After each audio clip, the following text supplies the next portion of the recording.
بسم اللہ الرحمن الرحیم۔ السلام علیکم ورحمۃ اللہ وبرکاتہ۔ میں ہوں طاہر حنیف اور میں اپنے تمام معزز ناظرین کو آج کی اس نئی ویڈیو میں خوش آمدید کہتا ہوں۔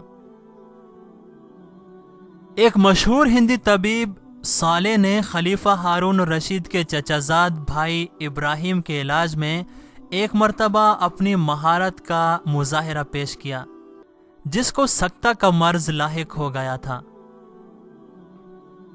اور ابراہیم کے بارے میں ایک یونانی طبیب جس کا نام جبرائیل تھا نے یہ پیشن گوئی کر دی تھی کہ یہ چند گھنٹوں سے زیادہ زندہ نہیں رہ سکے گا۔ اس واقعے کی تفصیل اس طرح سے ہے کہ ایک مرتبہ خلیفہ ہارون الرشید کے سامنے دسترخوان بچھا ہوا تھا، کھانے کا وقت تھا، لیکن اس وقت جبرائیل غائب تھا۔ خلیفہ کو یہ بات بہت بری لگی اور اس نے جبرائیل کو بہت برا بھلا کہا کہ اتنے میں جبرائیل آ گیا۔ اس نے جب دیکھا کہ خلیفہ اس کی غیر حاضری پر برہم ہے تو اس نے خلیفہ سے کہا، امیر المؤمنین، آپ بجائے مجھ پر ناراض ہونے کے اس بات پر غم منائیے کہ آپ کا بھائی ابراہیم بہت بیمار ہے اور میرا خیال ہے کہ وہ رات تک مر جائے گا۔ یہ سن کر خلیفہ کو بہت تشویش ہوئی اور اس نے فوراً دسترخوان اٹھوا دیا اور اپنے بھائی کے اس حال کو سن کر رونے لگا۔ خلیفہ کی یہ حالت دیکھ کر وزیر اعظم جعفر بن یحییٰ نے خلیفہ کو یہ مشورہ دیا کہ صالح بن بہلہ زیادہ تجربہ کار ہے اور وہ ہندی طب کا ماہر بھی ہے، اس لیے ابراہیم کا علاج اسی سے کروایا جائے۔ چنانچہ اس کے مشورہ پر صالح کو بلوایا گیا اور اس کو اس کمرے میں لے جایا گیا جہاں ابراہیم موت و زیست کی کشمکش میں مبتلا مردوں کی طرح بے حس و حرکت پڑا ہوا تھا۔ صالح بہت دیر تک مریض کا معائنہ کرتا رہا اور آخر میں اس نے خلیفہ کو اطمینان دلایا کہ آپ فکر نہ کریں، آپ کا بھائی بالکل ٹھیک ہو جائے گا۔ چنانچہ خلیفہ کو صالح کی بات سے کافی اطمینان ہوا، لیکن تھوڑی دیر بعد ہی خلیفہ کے پاس خبر پہنچی کہ ابراہیم کا انتقال ہو گیا ہے۔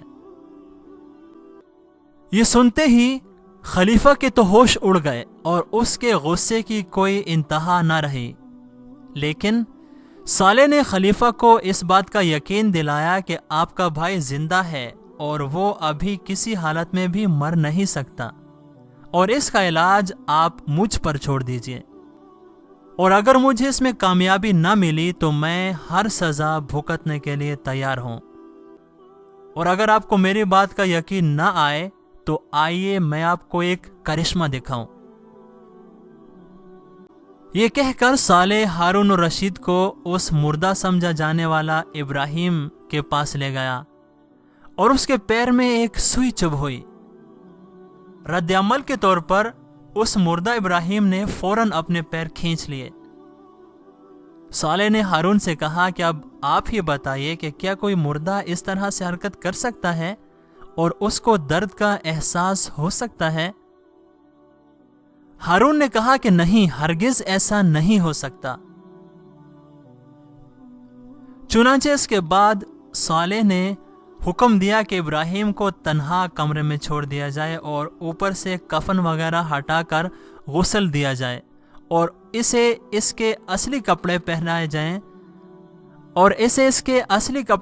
جائیں، ورنہ وہ اپنی یہ حالت دیکھ کر خوف کی وجہ سے ہی دم توڑ دے گا۔ ہارون نے ایسا ہی کیا۔ پھر صالح نے ایک لمبی نلکی لے کر اس کے اندر ایک سفوف بھر دیا اور دوسرے سرے کو ابراہیم کی ناک میں داخل کر دیا۔ جس طرف سے سفوف بھرا تھا اس طرف سے اس نے زور سے پھونک ماری، جس سے ابراہیم کے جسم میں پہلے تو حرکت ہوئی اور پھر فوراً چھینکیں آئیں اور وہ اٹھ کر بیٹھ گیا اور باتیں کرنے لگا۔ ابراہیم کے زندہ ہونے کی خبر سے ہر طرف خوشی کی لہر دوڑ گئی۔